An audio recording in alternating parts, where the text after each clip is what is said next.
여러분 안녕하십니까. 베스트종목 상담의 강동석입니다. 미국의 경기 부양책이 나올 거란 기대감에 코스피 지수가 상승했지만 다시 그 상승폭을 줄이더니 다시 하락 반전했습니다. 현재는 1851선, 코스닥도 마찬가지로 하락하면서 471선입니다.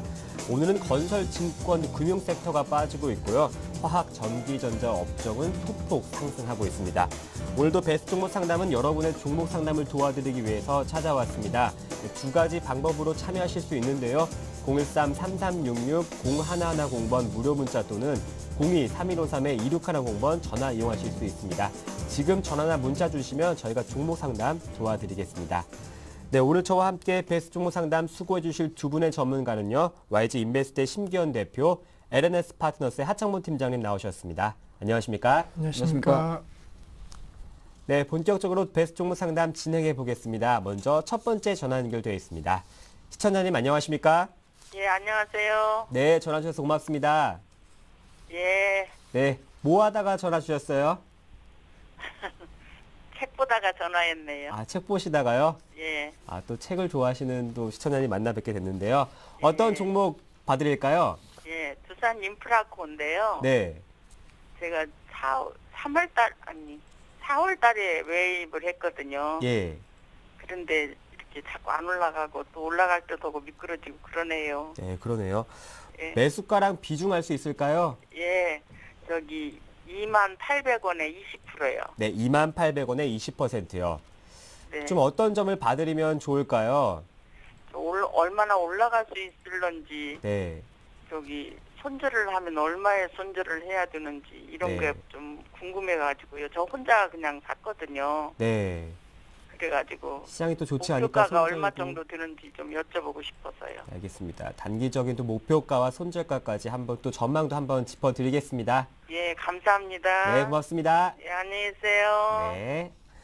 두산 인프라코어입니다. 28,000원에 비중 20%. 심기현 대표님. 네, 우선은 뭐 상당히 좀 불안감 크신 것 같으신데 결론적으로는 뭐 불안보다는 그래도 큰 폭의 손실에 대한 그 불안감보다는 좀 기대감을 한번 가져보시는 것이 어떤가라고 좀 먼저 정리를 해드릴 수가 있겠습니다. 물론 뭐 단기적으로 두산 인프라코어가 급등하겠다라고 말씀드릴 수는 없겠지만은 시장 상황이 조금은 안정화된다라고 한다면은 이 기계 업종 두산 인프라코어에 대해서도 좀 긍정적인 주가 전망이 가능할 것으로 판단되고 있는데 뭐 두산 인프라코어 같은 경우에는 역시나 중국발 기대감이 얼마만큼 작용하느냐가 중요할 것으로 판단되고 있습니다. 다행인 것은 중국 정부가 금리 인하를 통해 갖고 역시나 경기 부양에 대한 의지를 한 번 더 강하게 내비쳤기 때문에 이러한 부분에 있어서는 좀 중장기적으로 갖고 간다라고 한다면은 분명히 이 두산 인프라코어에 대해서도 수익 기대감이 높을 것으로 판단되고 있고 과거에 그런 움직임 봤을 때 뭐 계속적으로 중국에서 금리 인하라든가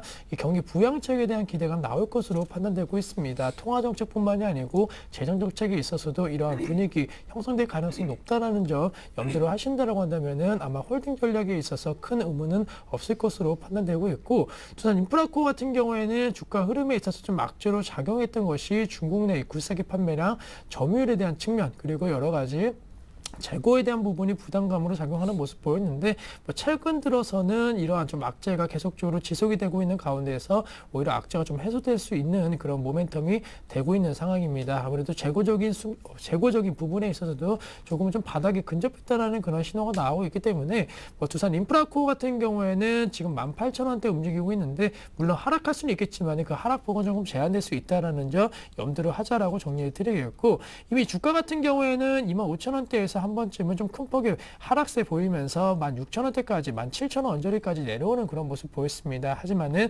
이 가격대에서는 이제 확실하게 좀 저점을 다 잡았다. 따라서 뭐 시장에 급락세가 나오지만 않는다라고 한다면은 두산 인프라코어도 급락하지는 않을 것으로 판단되고 있고 만약에 좀 시장에 급락세가 나온다라고 하더라도 반발 매수 강도는 좀 강하게 유입될 수 있을 것으로 판단되고 있기 때문에 지금 시점 매도하시는 전략보다는 차라리 2만 원 회복 시점에서 매도하시는 전략 말씀을 드리면서 우선은 매수가 부분까지 한 번 더 홀딩하자라고 정리를 해드리겠고 무조건적으로 수익을 보자라고 목표가 설정해 드리는 것보다는 2만 원 부분 왔을 때 그 저항 라인에 대한 강도와 그리고 중국에서의 어떠한 정책이 나왔는지 다시 한번 체크하시는 전략이 필요할 것으로 판단되고 있기 때문에 우선 목표가에 있어서는 매수가 부분 왔을 때 다시 한번 재설정하시는 전략 필요하겠다라고 말씀을 드리면서 손실은 보고 나오지 말자라고 정리를 해드리겠습니다.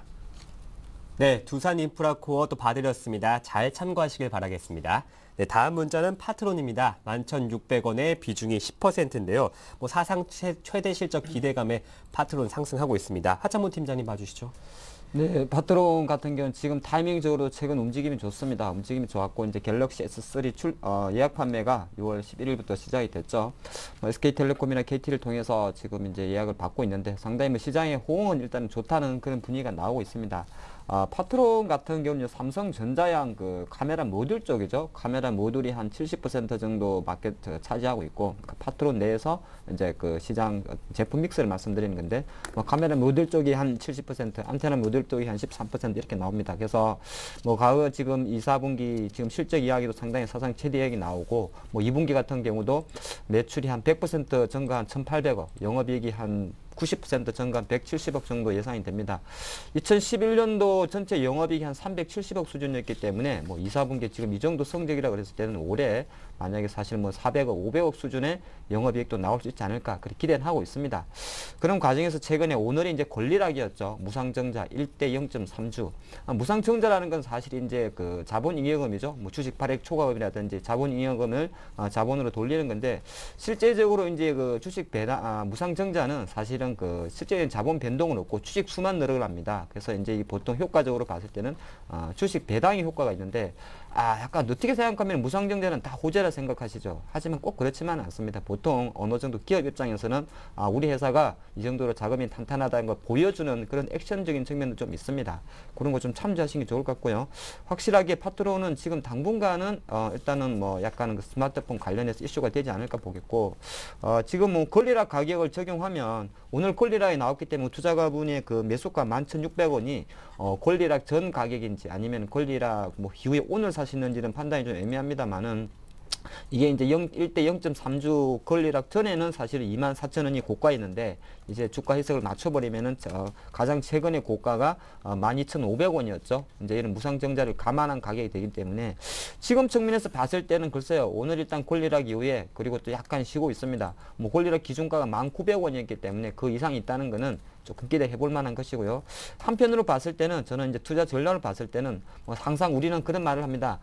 사상 최대란 이야기가 나왔을 때는 조금 주가 가열 상태로 들어갔다가 또 조금 쉬었다가 올라가는 경향이 있습니다. 그래서 파트론 좋은 거는 맞습니다만은 다시 한번 지금 상태에서 한 12,000원 권리락 후 가격 기준으로 계산했을 때 11,500원, 12,000원 정도에서는 한번 정리를 해줬다가 다시 한번 한 템포 더 기다렸다가 재매수하는 전략도 낫다 이렇게 말씀드리면서, 지금 수준으로 봤을 때 바로 사상 최대 실적을 덩이었고 12,500원, 13,000원으로 계속 가기에는 좀 무리지 않나 그런 말씀 드리겠습니다.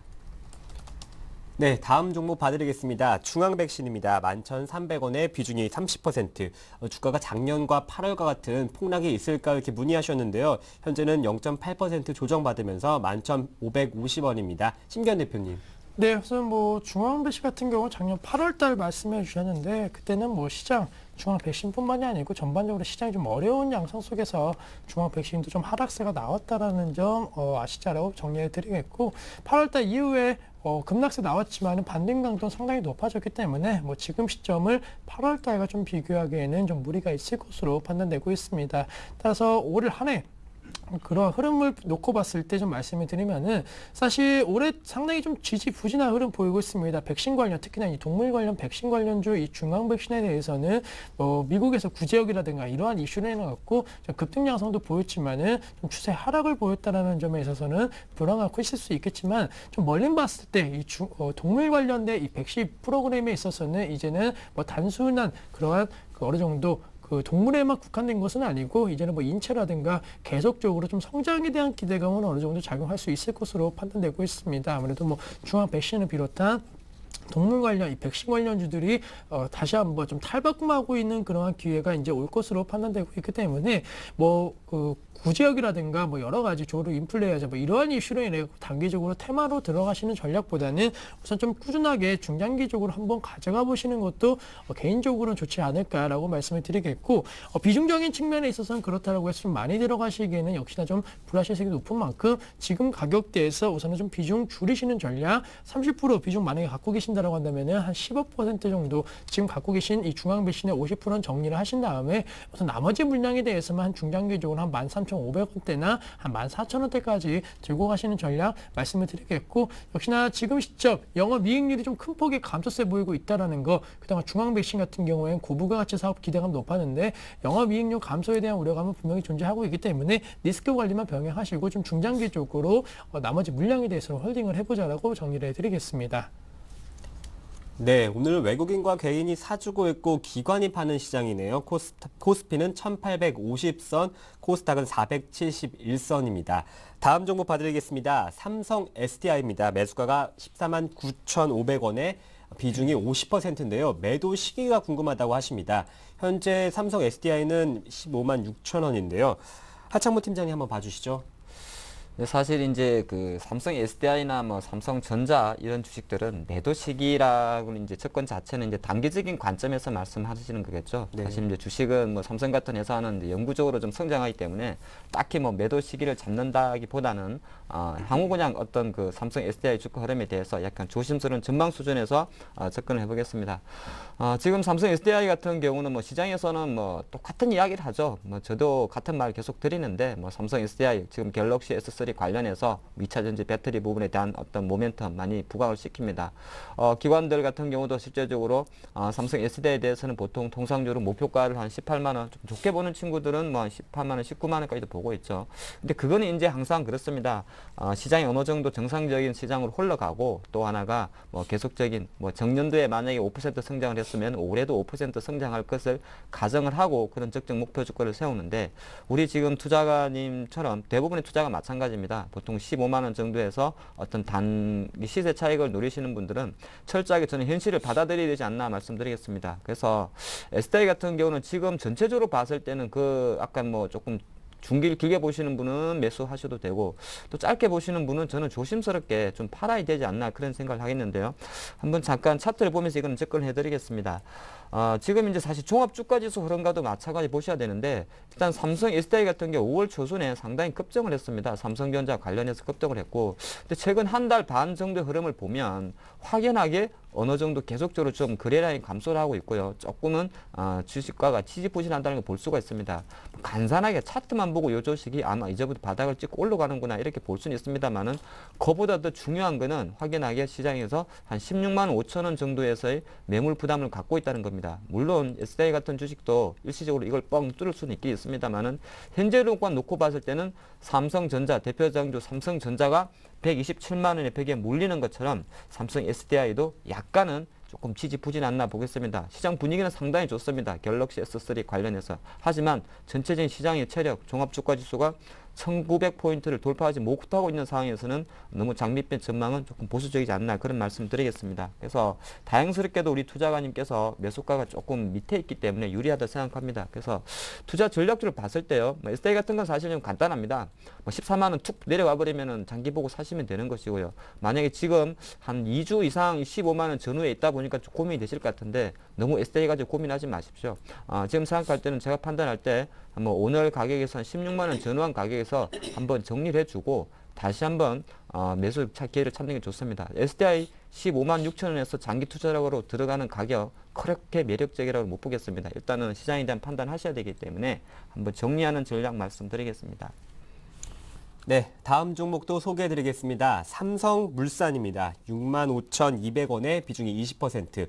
목표가가 궁금하다고 하시는데요. 삼성물산 같은 경우에는 외국인의 순매수가 눈에 띄네요. 신기현 대표님. 네, 우선은 뭐 외국인뿐만이 아니고 기관까지도 좀 매수를 해주고 있기 때문에 지금 보기 드문 수급 개선주다라고 먼저 말씀을 드리겠습니다. 다른 건설 업종 내 다른 종목군보다도 지금 시점 최근에 이 수급적인 측면 상당히 좀 양호한 흐름 보이고 있는데, 이러한 흐름이라고 한다면은 단기적으로는 그래도 좀 추가 상승 여력은 있을 것으로 판단되고 있지만은 대폭의 뭐 V자 반등이라든가 이렇게 큰 폭의 반등을 좀 기대하기는 어려울 것으로 판단되고 있습니다. 우선은 상승에 대한 기대감이 높은 것은 역시나 삼성물산 건설 업종 내 이 삼성 관련된 수주 모멘텀 가장 안정화된 종목군 중에 하나이기 때문에 삼성물산에 대해서는 수급이 그래도 좀 양호한 편이다라고 정리를 해드리겠고, 그렇다고 해서 전반적인 건설 업계 지금 뭐 중동 지역뿐만이 아니고 국내 부동산 경기 침체 우려감 큰 상황에서 계속해서 대세 상승을 이루기에는 조금의 힘이 붙일 것으로 판단되고 있기 때문에 우선은 반등 시 수익 실현 관점 대응 전략 말씀을 드리겠고, 오늘자 같은 경우에는 지금 시점 내리 하락세, 그 21선 같은 경우에도 내리 하락세 흐름 보이다가 지금 오늘 증시가 주가가 반등하면서 그 21선 언저리 부분까지 올라와 있습니다. 이 추세대로 한다면은 다시 한번 단기 이동평균선이 올라가고 20일 인격선도 어느 정도 올라가는 모습 보이면서 약 68,000원대까지는 상승 가능성 있을 것으로 판단되고 있기 때문에 지금 소폭 수익 중이신데 우선은 좀 더 들고 가셔갖고 조금의 수익 극대화 한번 해보자라고 정리를 해드리겠고, 중장기적으로 아직까지 볼 때는 아닙니다. 이 글로벌 경기 침체 우려가 커진다라고 한다면은 중동 지역, 특히나 이 유가와 관련된 부분에 있어서 아직까지는 크게 모멘텀 작용은 안 할 것으로 판단되고 있기 때문에 삼성물산에 대해서는 우선 단기적으로만 좀 접근하시는 전략을 말씀을 드리도록 하겠습니다. 네, 다음 종목 웅진싱크빅입니다. 13,450원에 비중이 20%인데요. 문의하신 점은 5, 6년간 장기 투자 가능하겠습니까? 이렇게 문의하셨어요. 장기 투자를 좀 꽤 오래 하시려는 목적인 것 같은데요. 하창모 팀장님이 한번 진단해 주시죠. 네, 일단 5, 6년간 장기 투자하게 이게 5, 6년간 장기 투자가 되겠습니까? 이 질문에 대한 답은 5, 6년 동안 우리나라 교육제도가 얼마나 바뀔까를 먼저 고민하는 게 좋을 것 같습니다. 사실 지금 웅진싱크빅만 그런 것이 아니고요. 국내 관련돼 있는 이제 교육 관련주들이 메가스터디도 지금은 78,000원 정도밖에 안 하고, 웅진싱크빅도 마찬가지고, 대교라든지 비상나래 전부 다 보면은 주가 거의 바닥권입니다. 바닥권이란 말은 어떤 사실 좀 표현하기가 좀 애매한데, 계속적으로 속칭 말하는 우리 장기 투자가들이 좋아하는 저포주 싸다. 또 그리고 기술적 분석가들은 아니다, 차트는 붕괴됐다, 이런 이야기가 나오고 있죠. 계속적으로 바닥이 어딘지 땅으로 밑으로 내려가고 있다 말씀드리겠는데, 사실 학원 사업 같은 경우가 교육 출판 사업 같은 경우는 어느 정도 이 IT와는 확연하게 다르죠. 일단은 지금 이 IT 학원 사업이라든지 이런 그 주가가 반등하고 급등하기 위해서는 정부의 교육 정책에 대한 어떤 획기적인 변화가 있었을 때 그런 것이 좀 나오겠는데, 지금 상황에서 보면은 계속적으로 그렇지가 않고 있죠. 그러다 보니까 사실 이제 이쪽은 이제 사교육 쪽 아니겠습니까? 사교육 쪽인데도 워낙 또 규제도 어떻고 많이 많다 보니까 경쟁도 많고요. 그러다 보니까 이 국내 상장돼 있는 메가스터디도 마찬가지고, 대교도 마찬가지고, 웅진싱크빅도 마찬가지고, 이 교육 관련주들이 정말 현실과는 좀 다르게 주가는 지지부진하다, 그런 말씀 드리겠습니다. 제가 짧게 생각할 때 내용적인 면에서는 이 회사들이 돈을 잘 벌고 있을 겁니다. 하지만은 거꾸로 생각하시면은 한번 좀 제가 잠깐 번외 이야기죠. 교육주들이 만약에 주가가 너무 잘 가면은 정부의 규제를 많이 받지 않겠습니까? 항상 그런 것도 한번 좀 생각하시는 것도 좋다 말씀을 드리겠습니다. 그래서 최근에 웅진싱크빅 같은 경우가 이제 그 자회사죠. 지분 한 64% 갖고 있는 웅진패스원. 웅진패스원은 이제 우리 수험생 고시 소적이라든지 아니면 직장인, 전문 대학원을 준비하는 그런 회사, 자회사 흡수합병 결의를 했죠. 그래서 그거 시너지로 봤을 때 어느 정도 웅진싱크빅이 좀 기운을 펴지 않을까 이야기 나왔습니다만은 시장에서는 조금 냉랭하다, 그런 말씀 드리겠고요.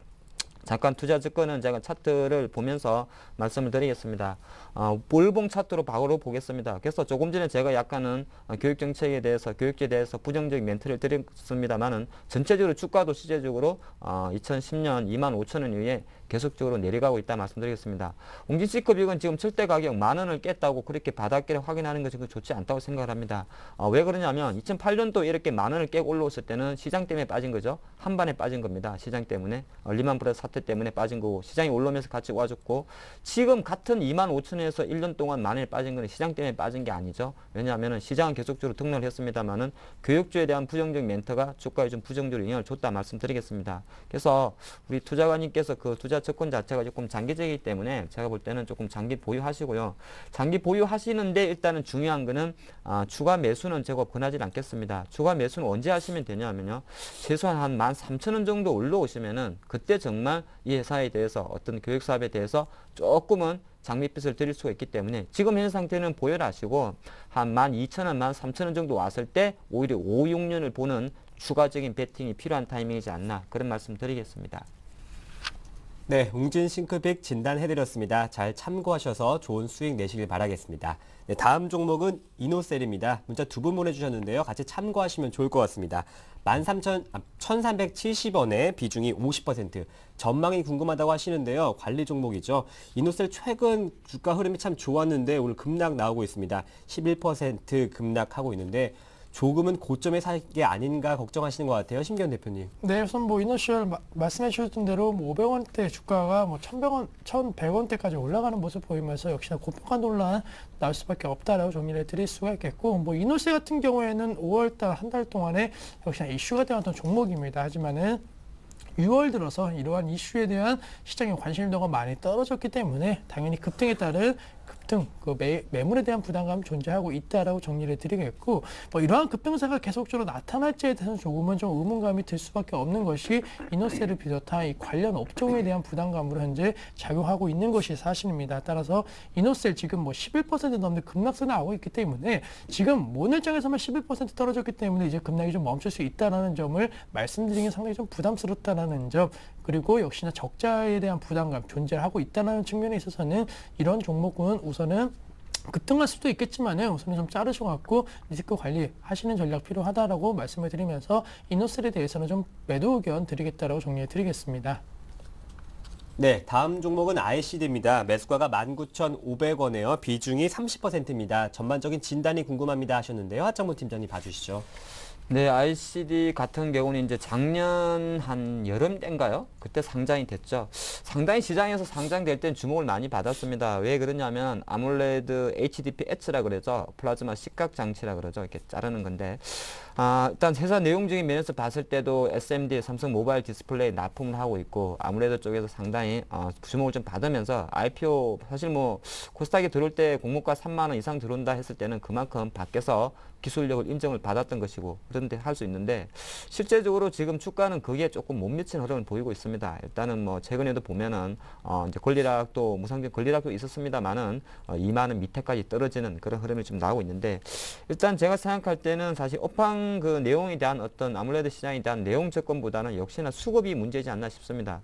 통상적으로 이제 보통 이런 건 약간 번외 이야기인데요. 사실 번외 이야기라 자꾸 말씀드리죠. 코스닥 IT들이 통상적으로 3만 원 이상짜리 공모가 들어갈 때는 이미 5년, 10년 전부터 수많은 BW라든 진주 인수권 관련해서 행사건이 많이 걸려 있습니다. 특히 IT들은 기존에 사업을 하기 전에 어느 정도 뭐 삼성과 관련된 이런 핵심 기술을 갖고 있는 회사라면 유수의 투자자로부터 진주 인수권 발행을 많이 하게 되죠. 근데 그런 것이 보통 언제 많이 들어오냐면은 상장되고 나서 일부 조금 들어오고 나오고요. 그러고 나서 1년 동안에 주가가 잘 가든 못 가든 많이 들어옵니다. 근데 처음과 같이 시장이 빠지면서 무상 권리락 이후에 25,000원까지 떨어질 때는 확연하게 수급적인 면에서 기관의 매도세가 좀 부담이 되고 있다. 그런 말씀 드리겠습니다. 그래서 약간은 지금 ICD 사실 아무래도 시장 이 회사에 갖고 있는 기술력보다는 아무래도 상장 효과, 상장 후 1년이 안 된 상장 그 부담감 자체가 기관들의 매도 수급, 사실 기관들의 매도 수급이라고 결론 짓기 좀 애매합니다만은 기존의 BW라든지 신수인수권에 대한 행사 권리 욕구 자체가 약간의 주가를 좀 누르고 있다. 그렇게 봅니다. 그래서 투자 전략적으로 접근했을 때는 현재는 아까 조금 전에 말씀드렸습니다만은 이 회사가 안 좋아서 주가 빠지는 게 아니고요. 물량 때문에 빠지는 거기 때문에 뭐 차트는 너무 신경 쓰지 마시고 일단은 수급 안정화. 오늘도 계속적으로 기관이 팔고 있는데 기관들이 매도세가 좀 진정될 때까지는 좀 기다려 봐야 되지 않나 보겠고요. 뭐 주가로만 놓고 봤을 때는 글쎄요. 이제 16,000원 정도까지 떨어졌기 때문에 적당한 수준의 횡보하는 흐름이 좀 나올 수 있지 않을까 그렇게 보겠습니다. 네, 다음 종목은 JYP 엔터테인먼트입니다. 비중이 50%의 매수가는 4,385원입니다.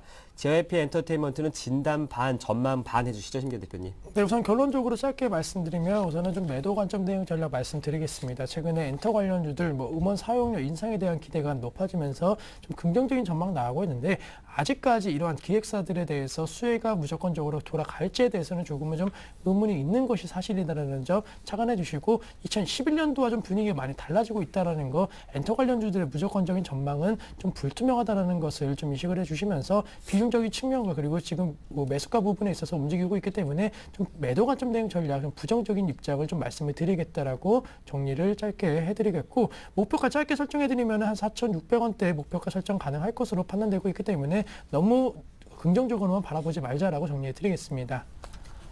네, 이것으로 종목 상담을 마치고 뉴스 전해드립니다.